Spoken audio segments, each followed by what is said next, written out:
Today's Full Disclosure episode features special guest star powerhouse Zahra Newman. After growing up in Kingston, Jamaica, she moved to Queensland at the age of 14. And after graduating from the Victorian College of the Arts in 2008, she quickly established herself as one of Australia's premier actors. She is featured at the Melbourne Theatre Company, Sydney Theatre Company, Bell Shakespeare, Malthouse Theatre and Belvoir, and is currently starring as Nabalungi in the smash hit Broadway musical The Book of Mormon. She's a 3-time Helpman nominee, winner of the Green Room Award for Best Female Actor, and was the winner of Best New Talent at the 2017 Actor Awards. She will be performing her award-winning one-woman show, Random, at Belvoir Street from October 18. It is our pleasure to bring you Zahra Newman, as you've never heard her before.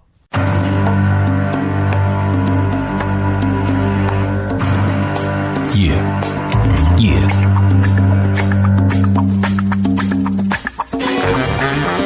Coming to you every week from Sydney and Melbourne. It's Full Disclosure, the Jono and Dorje podcast. Jono and Dorje, full disclosure in the raw. Jono and Dorje, full disclosure, no holds barred. No holds barred.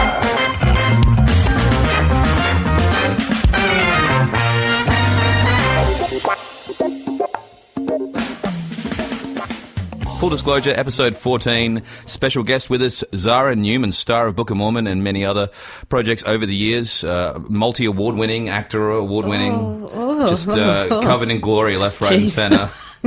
Covered in something. And what a coup it is to have her on board.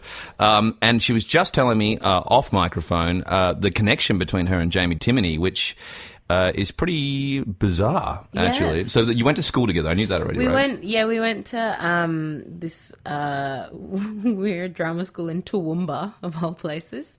I think we were only there together for about a year, and then Jamie went off to greater, grander things, floating with the mermaids or something like that.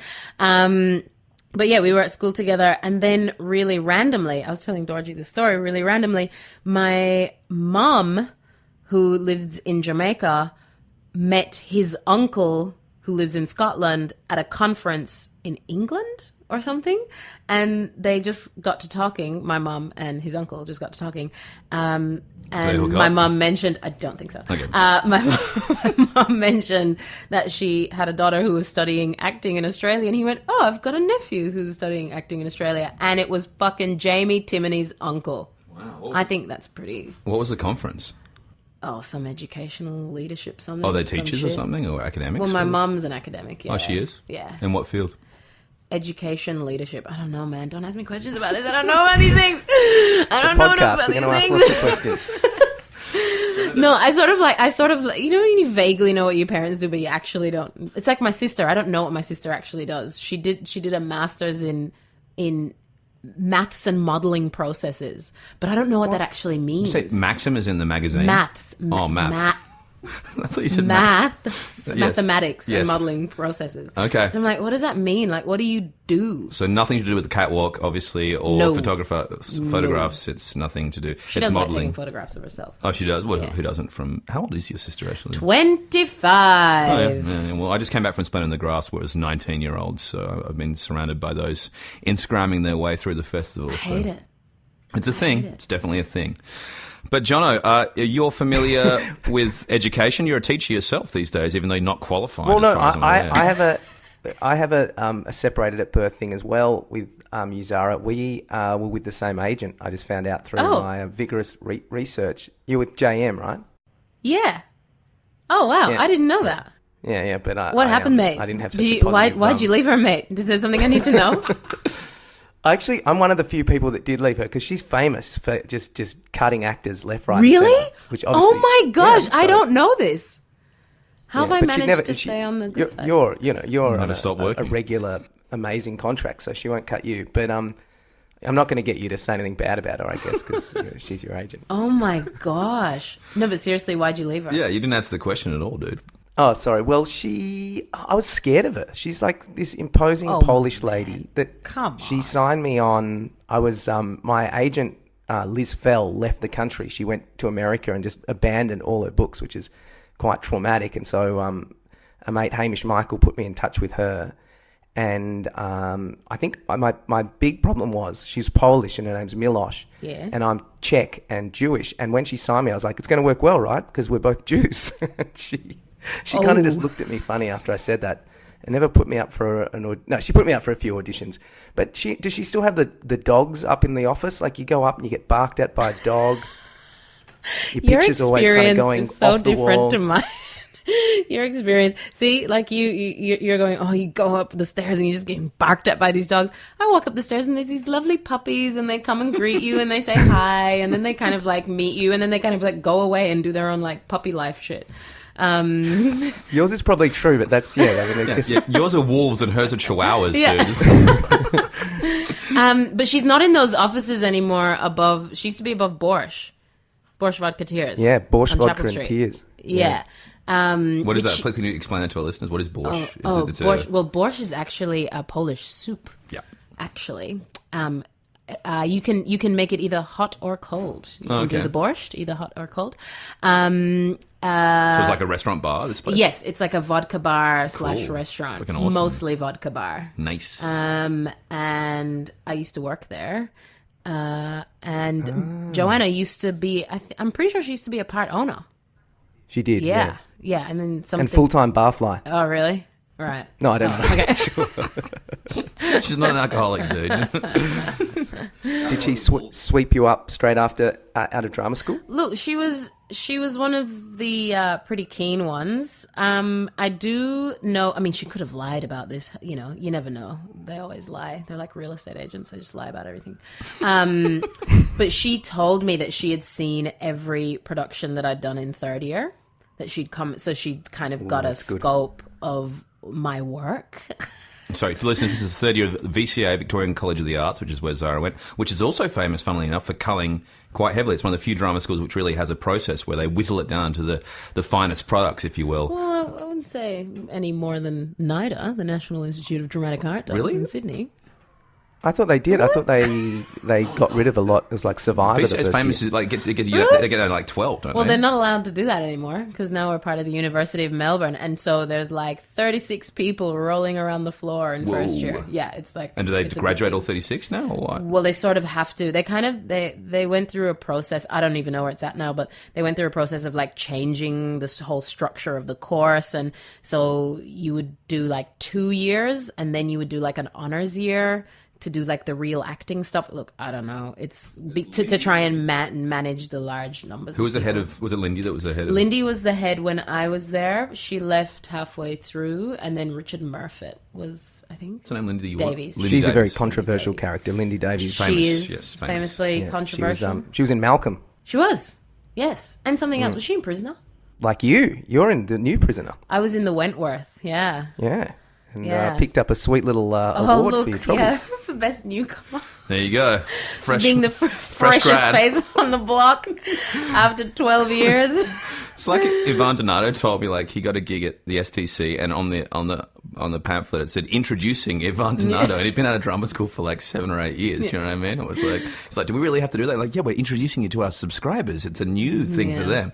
It's kind of like suddenly you're a fresh face. Did you thank Joanna? Did you thank Joanna in your speech? Do you know what, Jono? I did not go to the You sent ceremony. Do you send someone in? I sent Marlon Joanna Brando style, so she could feel all of the things that one's agent needs to feel in those situations because she was there and she got to get the award and give the speech. I wrote a little speech that was pretty diplomatic. And I mean I don't know. My experience on Wentworth was interesting. It was really great. It was like a great show to work on. But I just had some questions about sort of what I was actually portraying. Yeah, my involvement. This is getting way too political. What were you in it's for? great. It's great. What did you do? What was your crime or alleged crime? So I was I ultimately played a refugee inmate. Like you, Dorje.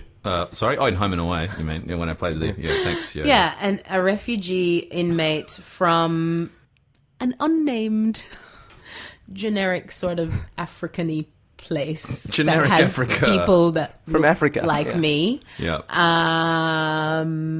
Yeah, but I That's think not a that crime to be a refugee. But I think that the intent, the original aim, may have been to have someone of Sudanese descent in that role. I think that was kind of it's very topical in Melbourne right now, and it was then when we were shooting, and it was just before Sunshine came out, which was another TV series that kind of focused on the African Australian community, particularly in Melbourne.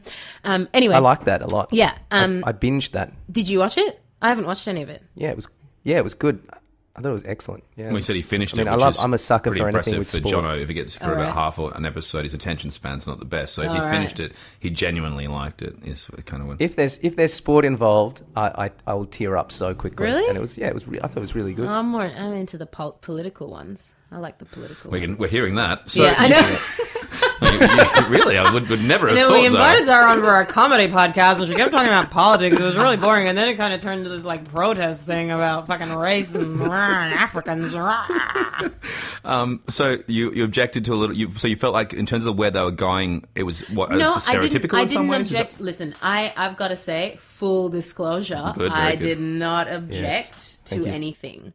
I felt like I needed to probably ask some questions, which I kind of sort of did in a way, but in the position that I was in and feeling very powerless in the interactions that I was having with the people with the power to make the changes.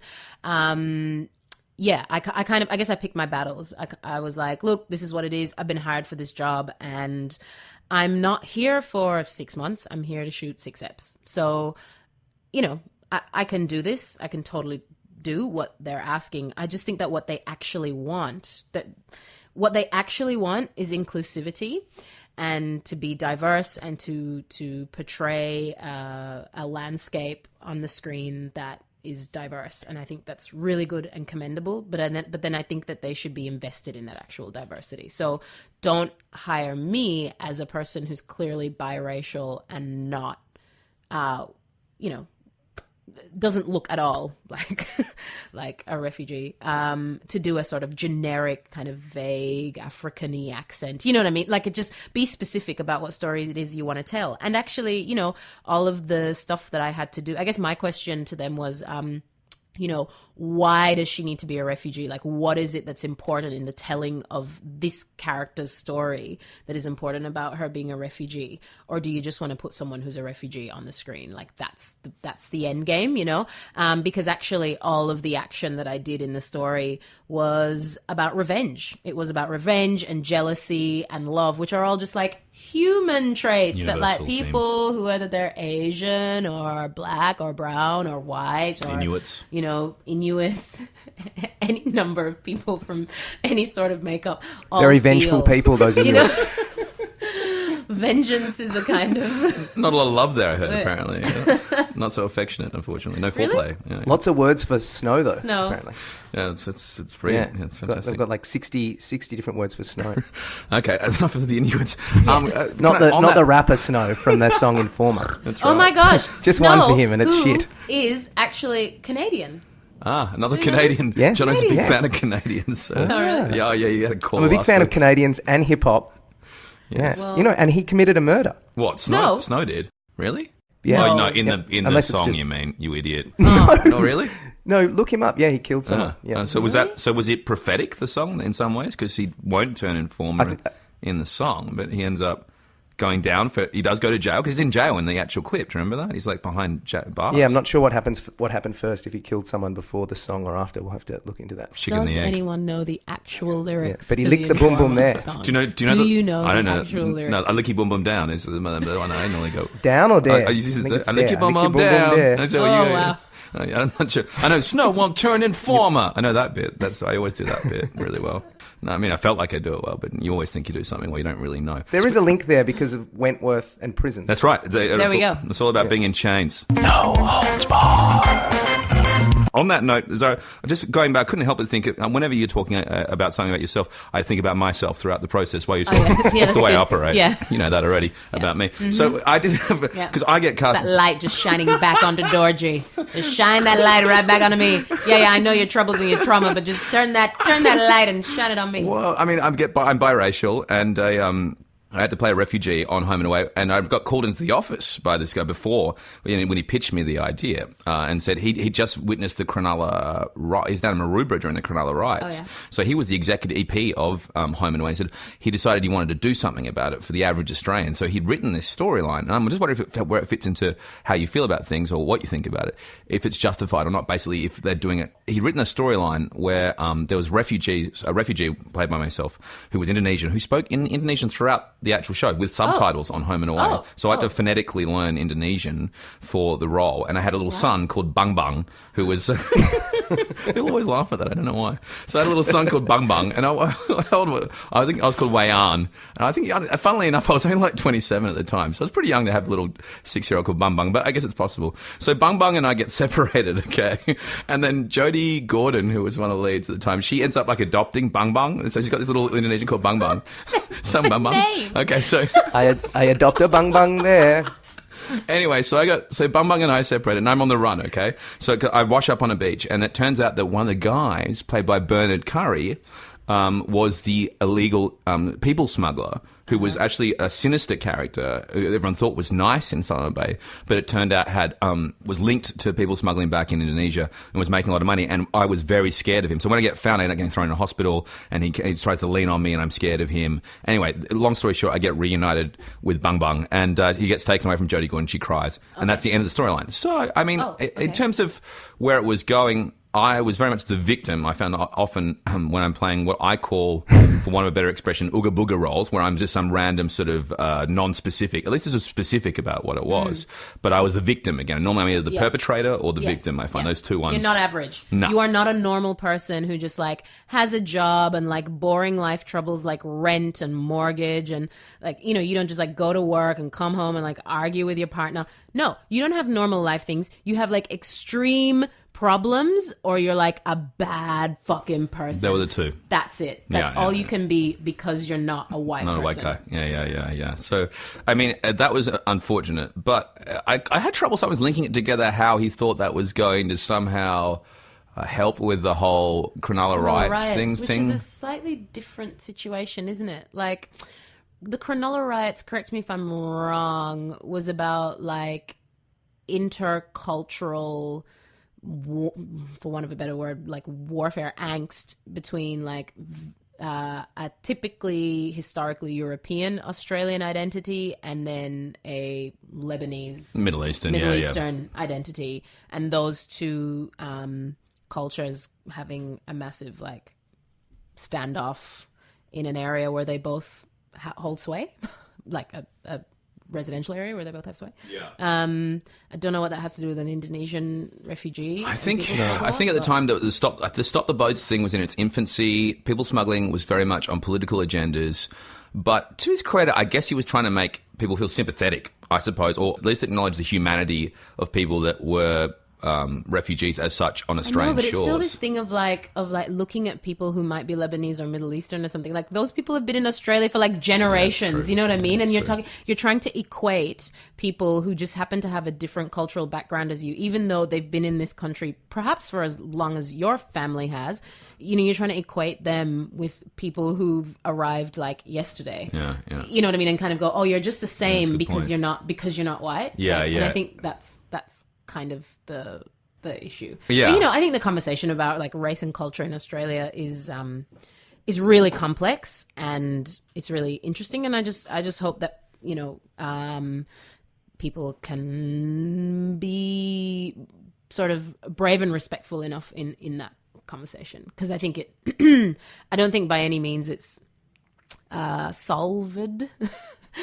And I don't even know if talking about it more is the solution. Like, I kind of look at America and like race kind of like everything is sort of filtered through a lens of race a lot of the times.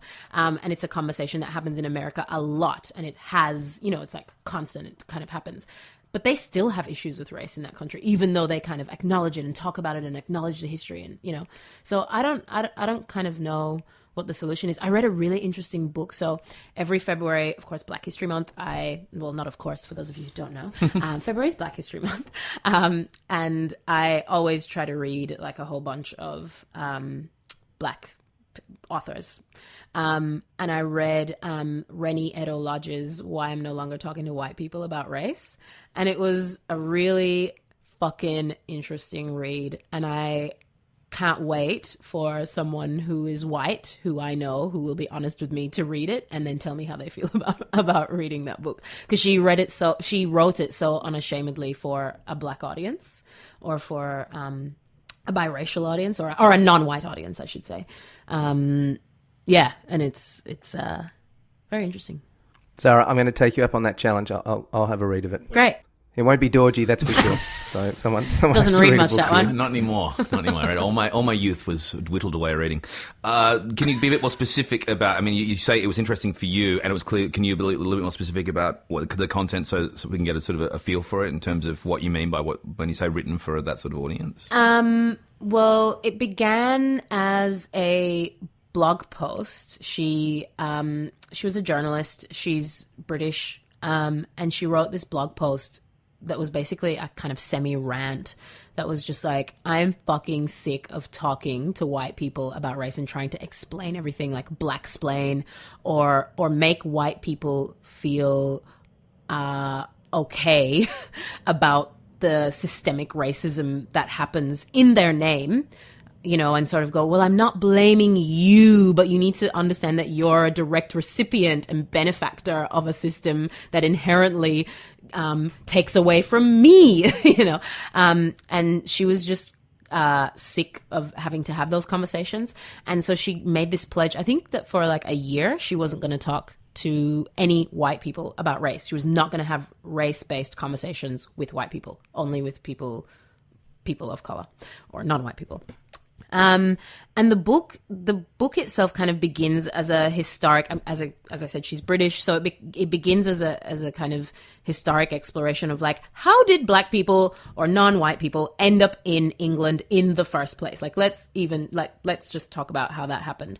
But the chapters, I mean, it is a kind of academic book in some ways. The chapters, there's one particular chapter that is about biracial people and about the responsibility that a white parent has to their biracial child in bringing that biracial child into the world, and about sort of how she feels like it's not enough to just say, oh, you're just like everybody else, because the reality is that when they walk out into the world, they are not seen as just like everybody else. And so you have a responsibility to your child to talk to them about that and, you know, kind of gird them a little bit for that, or explain to them about what that is, not to just kind of have this rainbow fairy tale fucking unicorn fucking reality of... I've got an Ethiopian adopted cousin, so it could be good for him. He's in his 20s now. Yeah. But I wonder how much, his parents... I mean, it's interesting as a biracial person reading that, because, I mean, in actuality, I guess I'm just as much European. I mean, my mother's Irish. Like, I mean, I don't know how much more white. I guess you could go Nordic. That's a bit more white than that. But, you know, that's pretty white. So I guess in actuality, I am just as much white as I am black. But the reality is that what I look like on the face of it is not like a white person, and I don't have access to the avenues that I just don't. I'm not perceived in the same way. Man, I was looking for a house to rent in Melbourne. I'll fucking rant about this. Okay, I was looking for somewhere to rent in Melbourne in 2016. That's where I saw you. I saw you. We went to the same open house. That was the last time I saw you. You said she blanked you, didn't you? I did not fucking blank you. No, she didn't blank me. I fucking saw you. She said hello. It's shit looking for a house. Yeah, it was totally shit looking for houses. And I was looking for myself and my housemate, who is a white female. Single white female? Single white female. 2 single white females. Okay, like, why would you not want to rent a house to us? I looked for 3 months. I went to at least a minimum of 5 inspections a week. Our application was fucking rock bloody solid, like so good. We make heaps of money, you know what I mean? Like all the things. Like there would be kind of no reason to not give us a house. I was offering more money per week to rent places, like, you know, offering to bump up the rent, etc. Could not get a place. And my friend was in Chicago at the time, so she couldn't look. So it was just me looking for the both of us. And I was kind of ringing her. After 3 months, I was like, I don't know what's going wrong. I don't know if I'm doing something wrong. I'm not sure what's going on. We've got the cover letters. I'm doing the follow-ups, everything, right? And eventually it got to the point where we were rejected again. And I called back the real estate agent and said, look, I just want to know, is there anything we're doing wrong? Is there something we're missing out on the application? You know, I was saying, you know, I'm coming from Sydney and I've been renting in Sydney for the last, 2 years or whatever. And I've never found it this hard, like to find somewhere to live. Is there something that I'm missing on the application that, is working against us? And she's like, no, it's really just, it's just up to the owners who they want to go with. It's just who they want to go with. So it's not anything. Your application's great. And I was like, okay, sure. But the laws of statistics state that it just doesn't make any sense. Our references are amazing. Anyway, my friend gets back.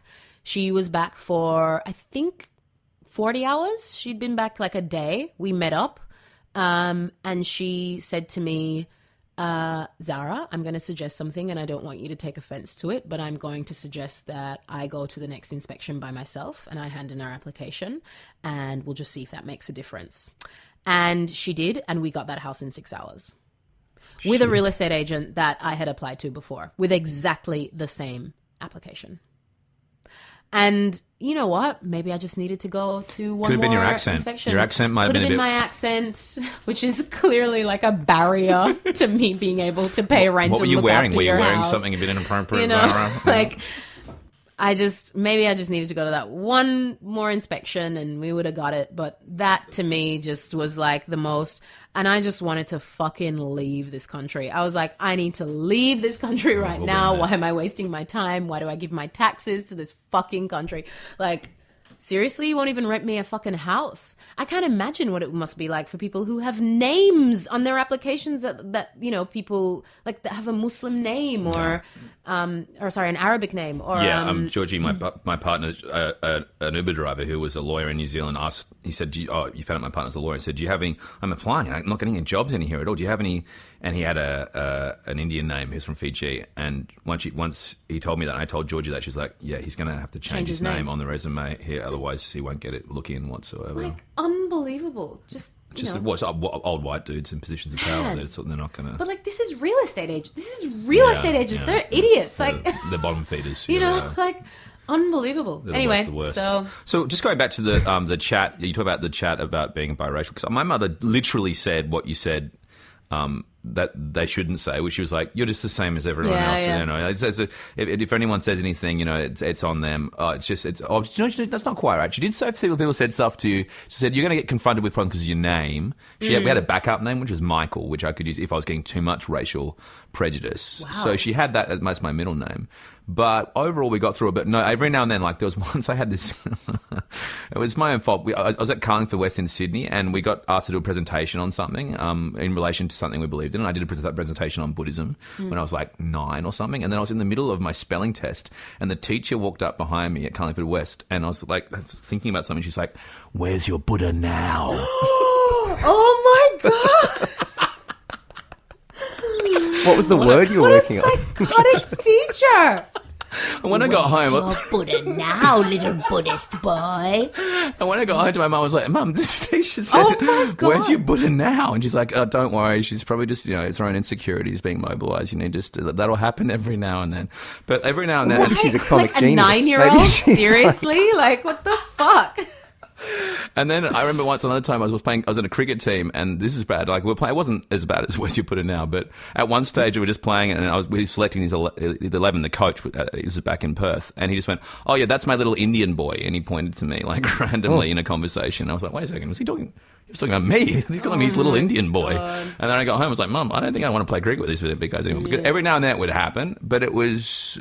So I guess she did prep me in some ways because she talked me through it when it did happen. But she definitely tried to get me not to perceive it as a thing, because I think her reasoning was she thought my genetic father, who was Tibetan, he was complaining of racism all the time when he rocked up, and she kind of gaslit him a little bit. She was like, no, it's all in his head. It's just he's paranoid, he's got issues. He's like, he was like, and I kind of believe the stuff he was saying that she said he was saying. He was like, I'd be walking down the street with your mother and everyone's like looking at me like, what's up with that guy?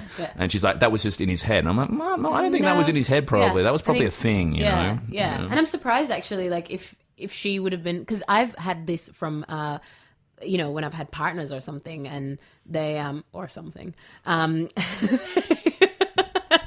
tells you a lot about me and my fucking sex life.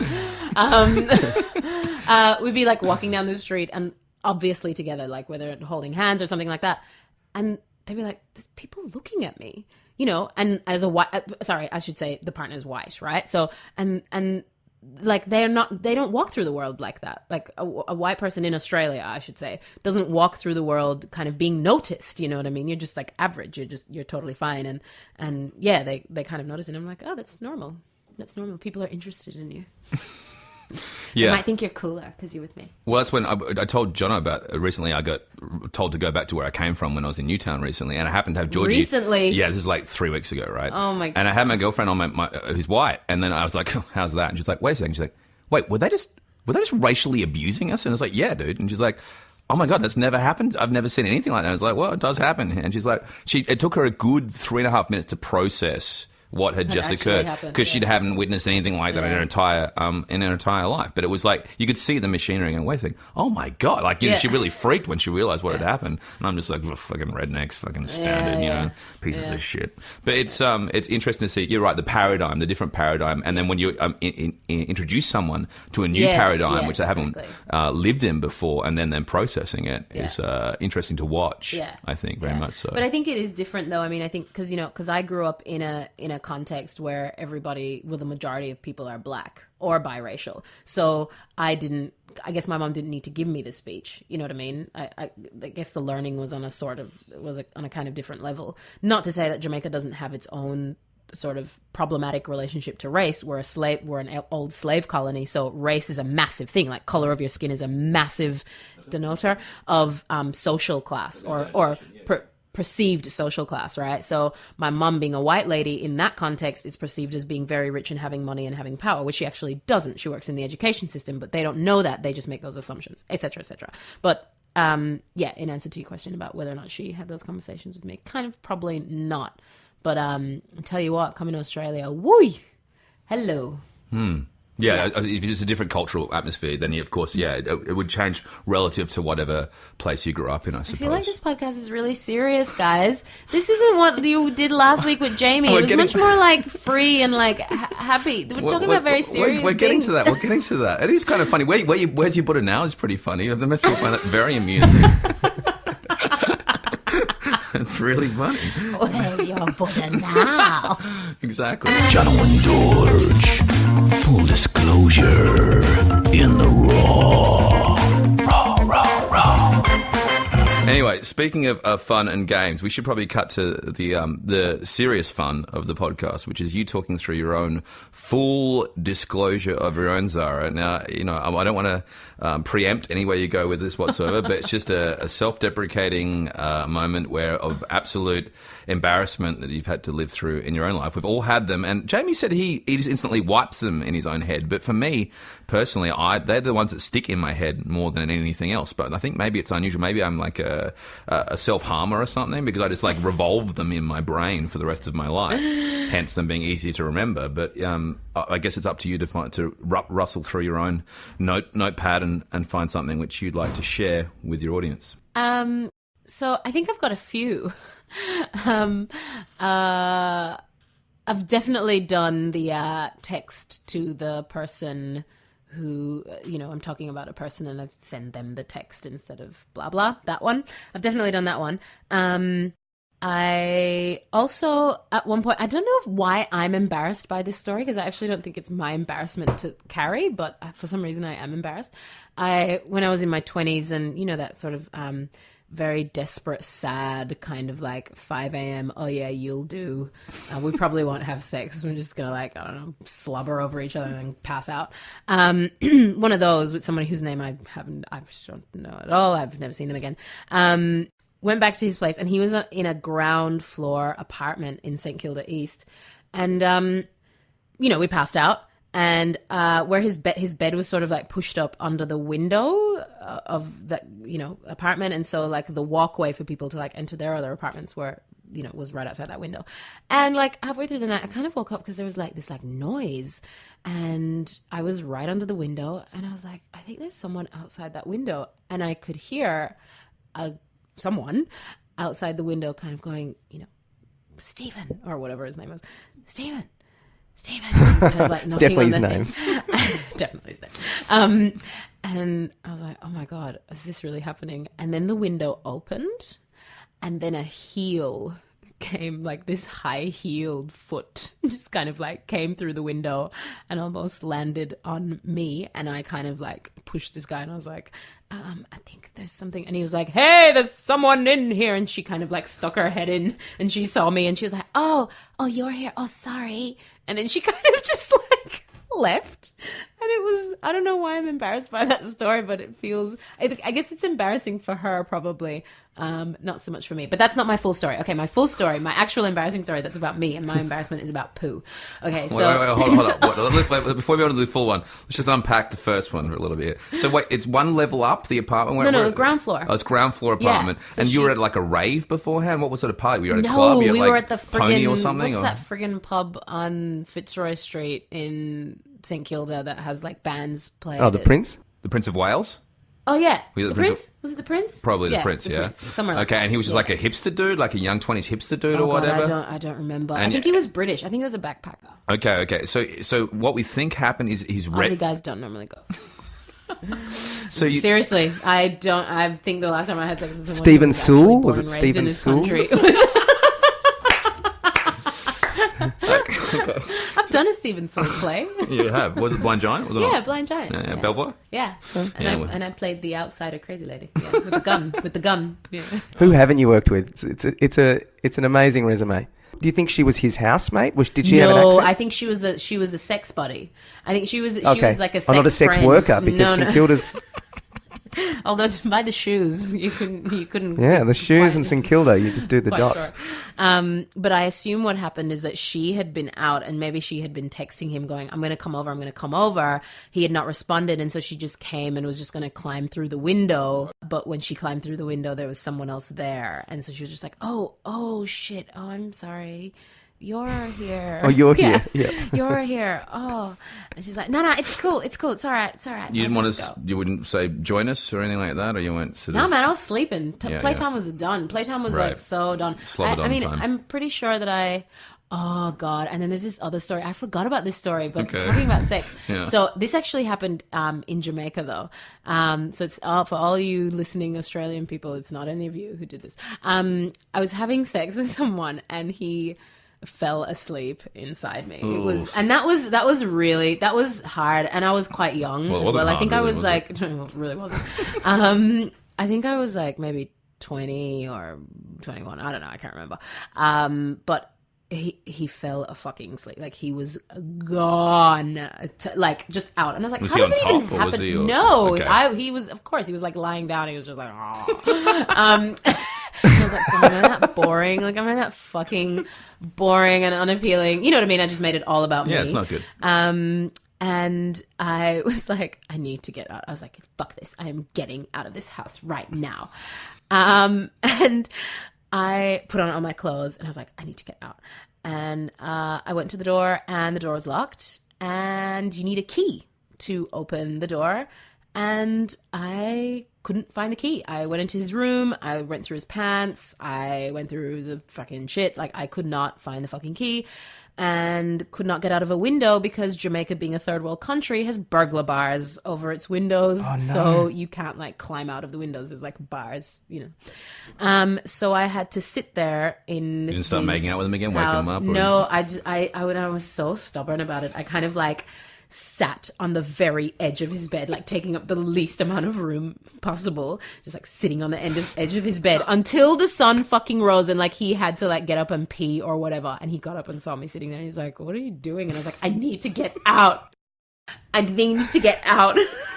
You pig. You fell asleep. Zahra, why didn't you wake him up? Why didn't you just wake him up? Because I was a young fucking idiot, man. Like, yeah. I mean, my conversation with my sexuality and like having any sort of power or autonomy or authority inside of my sexuality has only really happened in like probably the last like 5 years, man. Like for women, it's so, and I'm sure for men as well, but I can only really speak from a female perspective. But it's really problematic. It's difficult. You know, you get fed all this bullshit from the media and from, you know, all the pictures of the people and the porn and the stuff, you know what I mean, about what that power dynamic should be or what sort of conversation, you know, kind of what's allowed or what's not cool or what's embarrassing. Like, why would I feel embarrassed about the fact that he fell asleep and he couldn't keep his fucking heart on or that, you know what I mean? Like, but I feel like it's about me and it's about my body or it's about my performance, you know, and whether or not that's true, I mean, I don't think it was because I ended up having sex with him again. What, not that time? Or not that time, like, and like years later, you know what I mean? It's obviously not got anything to do. You stayed awake throughout the process? Did you give him some no-dos? Did you give him some no-dos and a coffee beforehand? No, but I think he probably stopped drinking as much as Maybe he could have been stoned as well. Yeah, a friend of mine who he's very very much struggled to find anyone to have sex with recently. Oh, really? He so have I. went home. Is he any good? Is he good? Is he He's a lovely guy. He's a lovely guy. About? He works at. I can't say his name, but he's a big guy. He's got a giant voice, and he works a bit too hard, and he drinks a lot at night. But he met this lovely woman. He told me this the other day, and they went back to his apartment, and she said, I think she was like, where's she from? He did a European accent, like a kind of like Sarajevo like accent. She Sarajevo, that's pretty specific, mate. She said to him, "We are going to have lots of sex," Good and stuff. Then he smoked a joint with her and fell asleep. Oh no, couldn't get it up. He couldn't get it up. So like he self-sabotaged. He's been wanting to have sex so much, and as soon as she said we're going to have a lot of sex, he was like, "Oh well, that's going to happen. I'm going to do something to severely sabotage that." And she's never called him since. Well, I mean, he can always try and come back, pardon the expression. He could, you know, not smoke weed next time. I don't think she'll take his calls. I think she's just... In Sarajevo, men do not have problems with penis. In Sarajevo, they're always hard. But I think also as you get older, and like I had a kind of similar experience recently where I met someone and then, you know, we like had a couple of drinks or whatever, and then he got home and he just fucking could not get it up, right? But I think as you get older, you also get like, that's like totally fine. Like you have heaps of other shit that can make heaps of nice things happen right now. So, you know, like let's toys just and be stuff? a bit Is that what you're adult saying? or whatever, like whatever floats your boat, you know what I mean? But like Your face, you can you use don't your need face, to Jono, have for like example. your face, your entire face. I'll use my face. Problems downstairs, but I've got my face. So you're in luck, young lady. all of my face. I've got my mouth and my nose. And my eyelashes. I can do a lot of damage on a neck. Arrgh. Yeah, I guess you got go-to areas. You're right. But yeah, I think as you get older, you know what I mean? Like things like that probably Toes, maybe you do can use like toes. paranoid, you know, or like eat away at men. Yes, yes.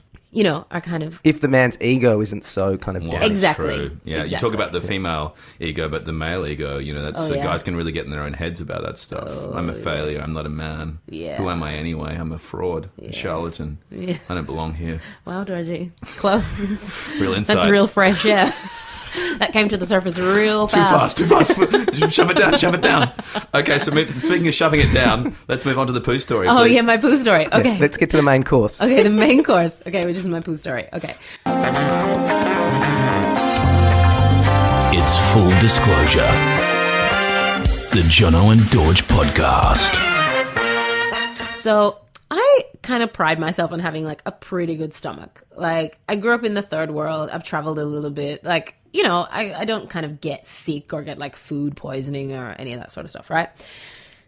That's a precursor. So I was at a friend's house in North Melbourne. You already said it's about poo. You said it's about poo. I wonder what she's talking about with the strong stomach stuff. Yeah.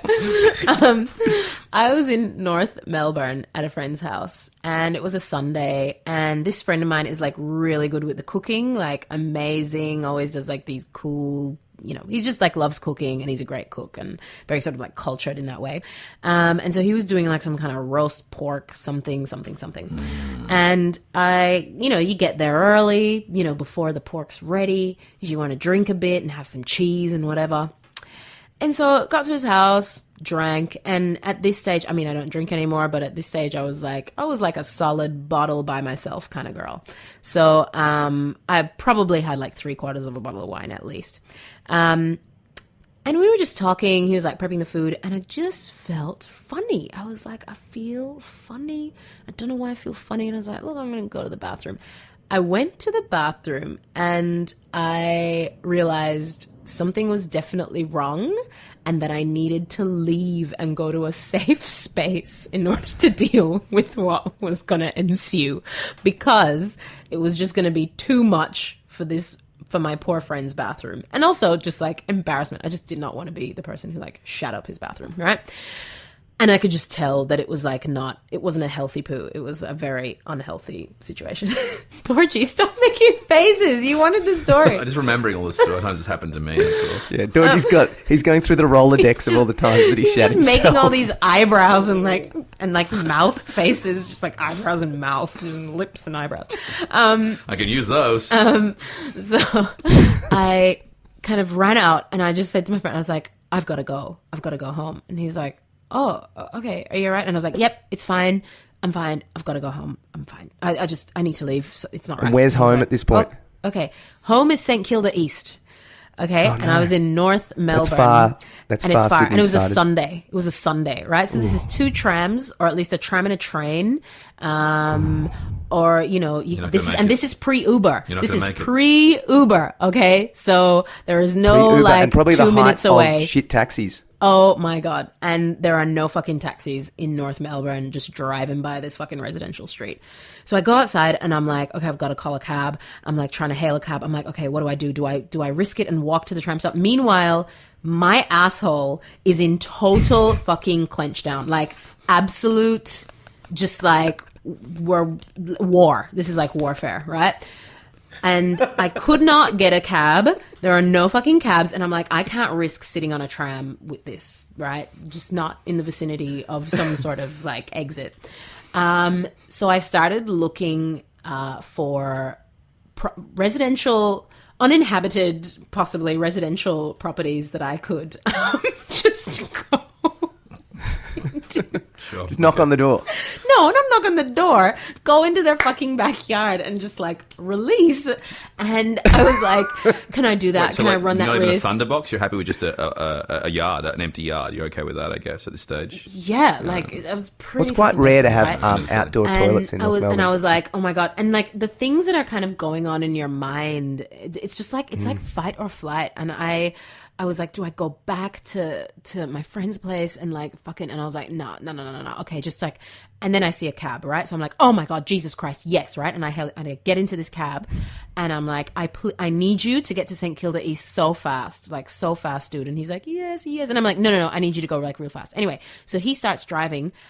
I am sitting on the side. I'm trying to explain. I was like sitting on the side of one leg so that my ass wasn't actually touching the seat, and that was working for a while. And then after a while, my asshole was not enough to sort of hold the presence of the onslaught.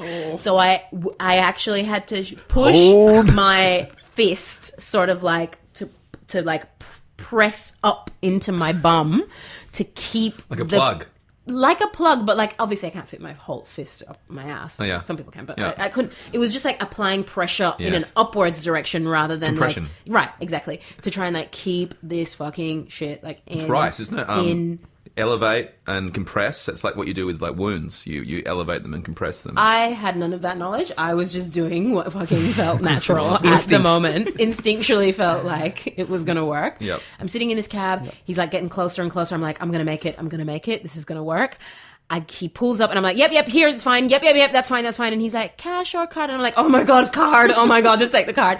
And I give him the card and he's like, okay, I swipe. And I'm like, just tap the fucking thing. I was literally yelling at this man. I was like, please, you have to help me. And the card and everything. And I was like, it's okay. It's fine. And he gives me my card back and I run into my house, to my ground floor apartment, and I run in and I get to the bathroom door and my housemate is in the bathroom, in the shower, and I can't get to the fucking toilet. And I was like, I actually can't hold this in anymore.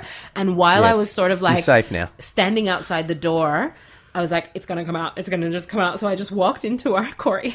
The courtyard. I walked into our courtyard and I just It shat in your pants. Oh, gosh. Didn't you yell out to your housemate, get the fuck out of the bathroom? No, they were in the shower. It wasn't going to fucking work. So I kind of like, as it I a was shared sort of, courtyard or is that your that own was courtyard? our own courtyard. And I was sort of like, as I shat my pants, I was kind of pulling my undies down. Okay. So it kind of like, it just... So where to go? Dorje, you wanted an embarrassing story. This is an embarrassing story. You can't now make disapproving faces at the embarrassing story. Why didn't you get your fist up there? Why'd you remove the fist? Didn't you? Because it was because you know what? When you reach the safe space, it's that thing that happens like where you can like hold, because I'm a child of holding, right? So like when I went to primary school and high school, particularly in Jamaica, but even still in Australia, I would not go to the bathroom at school. I just would not go. Same, hold it. Same, Zahra. I'm exactly the same. I never went at my primary school because on the first day of prep, the grade sixes, I saw them when one of my buddies, one of my comrades in prep, and we're all new, went into the toilet and they started shaking the cubicle, and they started filling. They got toilet paper and wet the toilet paper and started throwing it over at the kid. And so I just thought that was every time you took a dump. So I just completely was constipated between 9 and 3:30. Yeah. I just would not. Thanks for sharing, man. Appreciate it. That's what it's all about, sharing. So wait, you saw a kid get bullied, and you're like, "Oh, they're going to probably bully me as well, so I won't go." Is that what happened essentially? I'm not shitting here. I'm a home ground. Yeah. Did you try sticking up for the kid that was getting bullied, or anything? Like, the kid was getting like? Did you try sticking up for that kid? It's just better not be me. How much bigger grade sixes are than preps? They're a lot bigger. They're a lot bigger. It's faecal. But Seinfeld was I just saw him on Comedians in Cars, and he was talking about the colon just being such a specific. It's just got one job, but it's such an important, hard job. Just to really hold the fort when these things happen. Yeah, well, holding the fort, so to speak. So you got your underwear slightly off, and it's just spraying out left, right, and center. And it just kind of just all came out, and it was just in our courtyard, funnily enough, under the window of the bathroom. Okay. Itself. So. And I had enough time while my housemate was still in the shower to kind of vaguely, with the materials that I had available to me, clean myself up. Clean up the evidence. Really? With a hose or something? Yeah, and just threw those undies out, had a little lie down, and as I said, I got a pretty strong stomach. I was fine. That was it? No, that was it. That was it. Yep. That was it. I didn't have any... What did you eat, do you reckon? I don't know. Cheese? You said you had cheese, right? I had cheese. We had No, but it would have been Did you have something the pork before or not? No, because I didn't even make it to the food. I don't know if it was the wine. The amazing thing is they wouldn't have cared if you'd just done that in their bathroom, but it's so understandable. That I just couldn't. I mean, for me, a home ground shitter. It was real sick. And the thing is, you don't know if it's going to be one of those ones that just keeps coming. You know what I mean? If you do once and then you're like, oh, I'm free. And then it's like, oh, no, you're sick. You're just a sick person today. So I just didn't know if that was what was going to happen as well. So I just thought, get out of there. Get to the safe space. I need to be in a safe space. Last time I was in LA, I had some dates lined up essentially with a couple of girls, and I ate at Barney's Beanery in West Hollywood like the night before, and I got food poisoning and I was just shitting everywhere, right? And then vomiting and shitting. I was double whammy. And then I put off the dates, but then I ended up meeting one of the girls but I was so dehydrated and I was so nervous that I was going to shit myself throughout this process. And I actually drank 2 liters of water in front of her, and she was like, dude, you're really going to drink all that water? And I was like, yep. And because I was so paranoid about the fact I was so dehydrated, it wasn't a fun experience. But you've got a similar story to that too, haven't you, John? We were saving that for a full disclosure, haven't we? Oh dear. Involving I've got a dating on the squirts. It's pretty hard. It's pretty hard to do. It's not a dating as a person without any. That's right. Ensuing squirt. Without a bomb going off in your pants. Yeah. It's problematic. It's very scary. So basically, this is a bit of a setup to this one though. But I there was a girl that I was interested in that I actually hooked up with at a Vivid Glebe. One of Dorje and I used to hold these really great parties annually during Glebe with lasers and just a great time. And she was a French au pair, and it was a really strange kind of hookup. Like it came out of nowhere, but I knew, and then she didn't really return my call the next day, but then she went to France, and I went to the Gilroy clown school in France, and after that said, do you want to hang out? And she said yes. And but there was no chemistry whatsoever when I was in France with her, but she offered to take me on a road trip with some of her friends all over the south of France, and so it was being really amazingly lovely, but there was no chemistry whatsoever, and I was kind of following her around like a bit of a puppy dog, and we were going from one friend of hers place to the next, and we went, and I was eating steak tartare every moment I could. I was an absolute pig for steak tartare. It's a pig for that stuff. It's my favourite food, and in France you can get it at any cafe, and they serve it. They don't. It's like mince. It's not even like cut up meat, and it's everywhere. And I was eating it every day, and lo and behold, my stomach exploded, and so I had the terrible runs midway through this trip, and I was just kind of every chance I get running to the toilet and just squirting something out and coming back, and didn't want anyone to know. I was very embarrassed, and we went. She said, "Do you want to go kayaking?" And so we all got some kayaks out, and we went kayaking in this beautiful area with these 4 French women. They're quite a bit younger. I would have been probably 32 or 30. They would have been 25 or something like that. And we were kayaking, and I knew it was going to happen again. And I kind of just kayaked off away from the group and got out the kayak. What are you doing, Jono? Jono, where are you going? It's this way. Jono, you are going the wrong way. Sylvia Come Plath. back. We have to stick the tail over here. Jono. Jono, what are you doing, you stupid man? And I just kind of wandered off by myself and just pulled my pants down, hopefully that they couldn't see, and just liquid just came out, and I was just so scared that they were going to check up on me. Yeah, I was in the river. So you shat in the river. Liquid came out. I shat in the river, and then I kid you not, fish started circling me. No. They didn't say, what does a fish is? How did you wipe up? Let us look. How did you? How did you wipe up? Yeah, how did I? You didn't wipe up, did you? Yeah, I'd rather not remember. Because it was liquid anyway, and I was in water. I mean, maybe I used my hand. I can't remember. Maybe I used some pebbles. I like it. I don't like the really soft toilet paper, so roughage. Might have been back in early share houses. Maybe I used a leaf. Jump in the maybe water I used some afterwards? seaweed. Maybe I used one of the fish. Anyway, so you did that. You shat in the river. You pulled your pants back up, and you canoed back to them. Like everything was okay. It was all normal. Well, it was not okay because I was not feeling well anyway. But yeah, and then later on, so can I hold the phone? Towards the end of the trip. Wait. How far did you have to? You would have had to paddle like around the corner or something. Like it's quite. Oh yeah, absolutely. And there were other people around. Like there wasn't. We didn't have the river to ourselves. There were kids playing. It was real dirtbag. But then, Mommy, look at this fish. This fish is going crazy on this brown food in the water. And then days later, when my stomach finally got better, I did kind of like try and hold her hand, and she just wasn't interested.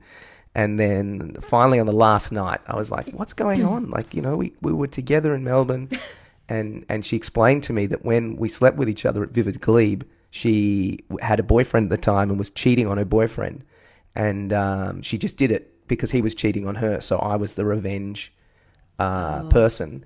And I said, are you with the boyfriend now? And she said, no, I'm not. And I said, well, then it's ridiculous. And she said, no, I can't. In my mind, you are, the ruin of our relationship. Oh. And I said, really? And then she said, please don't insist. And that really stopped me in my tracks. Please don't. Isn't it just the best line? Don't insist. So she was massively compensating for the guilt she felt of that I was, maybe she thought I came all the way to to France to be with her, which wasn't the case. But yeah, instead of just saying, look, I'm not interested, she took me on a massive road trip around France. Well, maybe It was about, maybe 6 there was days. fecal matter still in your fingernails when you tried to hold her hand. Did you think of that? Maybe it might have been far more simple I don't than think so. all That's of that. not what she said, though. Well, of course, it's not what you said. Your hand stinks like shit. It's not going to tell you that straight out. It's an elaborate excuse. Or maybe she saw you taking a dump in the river. Yeah, I'm going to take her at her word, yeah. Yeah, fair enough, I guess. Yeah, it's pretty full on. It's quite a sad story, really, except for the bit where she said, "Please don't exist. Please don't insist. Please don't exist. Please don't exist." Jono and Dorje. Full disclosure. No holds barred. No holds barred. Zahra, and are you? Is it no booze at all? Is that a rule? At the moment, yeah. I haven't had a drink in almost 2 years. Oh well. And what are the results? That sounds amazing. What are the benefits? The reason I did it initially because of my current job. I'm just not able to do my current job to the level that I need to do it. Star of the Book of Mormon, Zahra Newman. And drink, and now they all know that girl up there. She shat her pants in her backyard. No one's going to know. But is that yeah, I'm because of just the not able singing? Like if you Yeah, it's a singing. I just can't because I like wine. I really like wine, and so I just can't do. But what are the benefits? Do you have more energy? No, mate, nah, none of that shit. That's so people say, annoying. You know think when there'd people be- say, "Oh yeah, you exercise and it makes you feel good." I don't get any of that stuff, like that endorphin-y shit. You don't get those that endorphins. people always talk about. I'm not. Whereas one of wine those makes you people. feel really good. No, it makes Why me can't- you feel can't shit. just have a but then glass, though? But then I don't have to pay for my therapist. Do you know what I mean? Like the wine makes me feel terrible, but it gives me a facility through which, an avenue through which to, kind of exercise whatever it is that's going on. Keep You it know light, what I mean? Zahra. Keep it light. And I I lost 6 kilos when I took a month off drinking. see none of that shit happens to me. That was the only I don't get benefit. any of that stuff. I don't get the kind of like my life's so much better, my mental health is much better.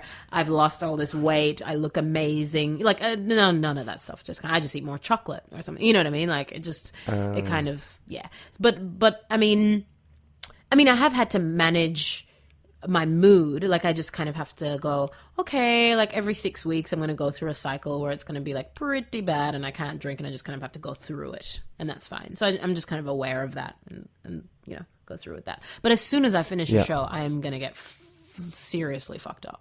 Like I'm going to drink. So is there an end date for the Book of Mormon? For me, yes. Is it ongoing? I finish on September the 9th. Which Oh, it's really soon. Yeah, which is like really soon. Okay. That's my last performance date. So I'm going to have a pretty big party. Awesome. Yeah, and drink. Although, I'll probably get like 2 champagnes in and be like, I'm fine. Oh, and sorry, this is a weird segue, but sorry. Go on, John. What do you think of Pink? What do you guys think of Pink? As a color or as a singer. person? He's talking about the performer. Yeah. I don't know. I don't know much about her. You don't know. What when you say you think about her as a talent, is that what you're asking, John? What specifically are you asking? She's taken over Australia. She's very big in Australia. She's much bigger in Australia than she's in the US. She's huge. She did 11 gigs, I think, in Melbourne. Yeah, she's doing I got 9 caught gigs that in traffic. Sydney. Yeah, I got caught in that traffic on like a Wednesday night. There was like all this freaking traffic on Point Road. I was like, what the fuck's going on? Pink, yeah. She was married to an Australian motocross guy. I remember that. So she's got the crossover thing through that audience. I don't know what it is that resonates with her. Everyone. She's so full strong. inclusion. She's into inclusion. Yeah, that's true. But I also think she's one of those pop stars that can actually sing. Yeah, that's true. I think. Yes. I think. That's why I asked you. That's what I've She's heard. got a great voice. I think that she actually has a good voice. Like if you listen to her acoustically, she can actually. Yeah, I'm not a fan. I'm going to be straight out. I'm not a fan. I think her music's like pretty generic, to be honest with you. But I can see why Well, it's people pop like music, her. mate. What do you want from it? Well, I Push don't know. boundaries? I just wouldn't mind something a bit more interesting, really, Zara. Like something I'm a bit more elitist, I suppose, and things Oh I yeah, prefer. like what? Like, come on. give us- What artists that I enjoy right yeah. You now? like Smash Mouth? You like Smash Mouth, don't you, George? I don't like Smash Hey Mouth. now, I'm an all-star. Huge fan. Game on, yo, Primus? Dorje likes Primus and I don't Smash like Mouth. Primus. I don't like Primus. Say Yeah, that 90s. all that I'm not glitters. not going to do that. Don't like that band, Zara. Don't like that band. I'm 90s. I'm still 90s. I'm still 90s. What does that mean? Well, I just think that the whole grunge scene. I'm still thinking that was a pretty good scene. Like what? Like Oasis? Like is that what you're No, talking about? that's Like, Brit. You don't listen to grunge period. I was now, listening though. to You don't that go and recently. put on some The Pearl Britpop Jam. period was okay as well, but no, I'm still think like the Seattle thing was pretty damn good. Like I'm still most of those bands apart from Pearl Jam, which I was never big on. I think Soundgarden still a lot of that stuff still sounds pretty good to me. And You do love Soundgarden. Rage That's true. Against the Machine aren't from Seattle, but I was listening to Evil Empire and a few of their albums recently because I remember that Zach De La Rocca was so highly political and he left because he was pissed off because nothing changed after he put out the songs. But if you listen to the political elements of Rage Against the Machine, they're pretty white hot.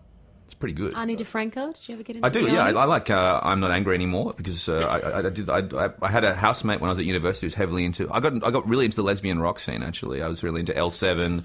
I was into I was into I was Is into it called the lesbian rock scene? Well, they got grouped together. Bikini Kill, Veruca Salt. The Dixie Chicks. It's not the Dixie Not the Chicks. Dixie Chicks. No, I was heavily into that period. And Ani DeFranco, yeah. And Jono was a big Ani DeFranco fan. We remember Jono at the same time.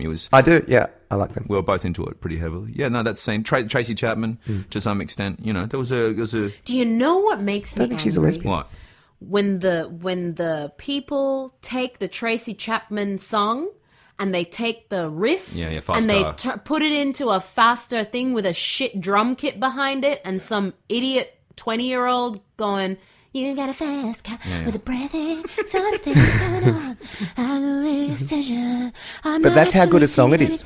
I'm just making breath sounds. Like, freaking hell, man. Stay away from the art. they're just making it Stay fast. away from it. Go just create taking- something else. But you know, Dreams uses that loop. You know that song, Dreams. That uses the dreams can come true. Oh, yeah. That rip. So that uses. They had to pay for that sample in there. I mean, Fast Car gets used a lot. Don't get me wrong. I don't hate sampling because I love hip hop and stuff. So and rap, So does Jono. obviously, which does a lot of sampling happens in that genre. So I think sampling is cool, but I think sampling is cool when you're honoring the original from whence that sample came. Yeah. That's why you're sampling it, is because you're going, this is fucking song, is that's good some shit. shit. It's fucking amazing. Yeah.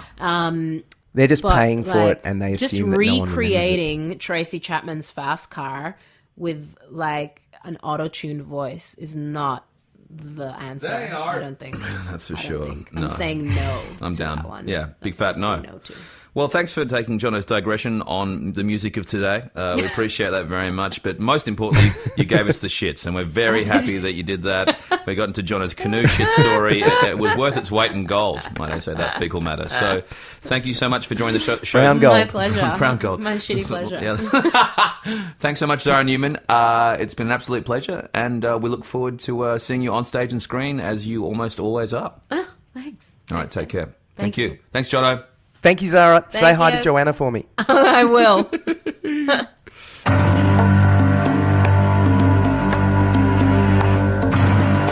Yeah.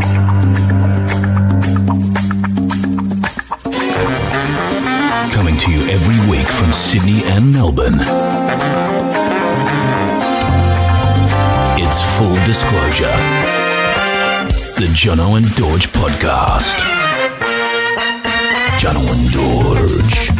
Full disclosure in the raw.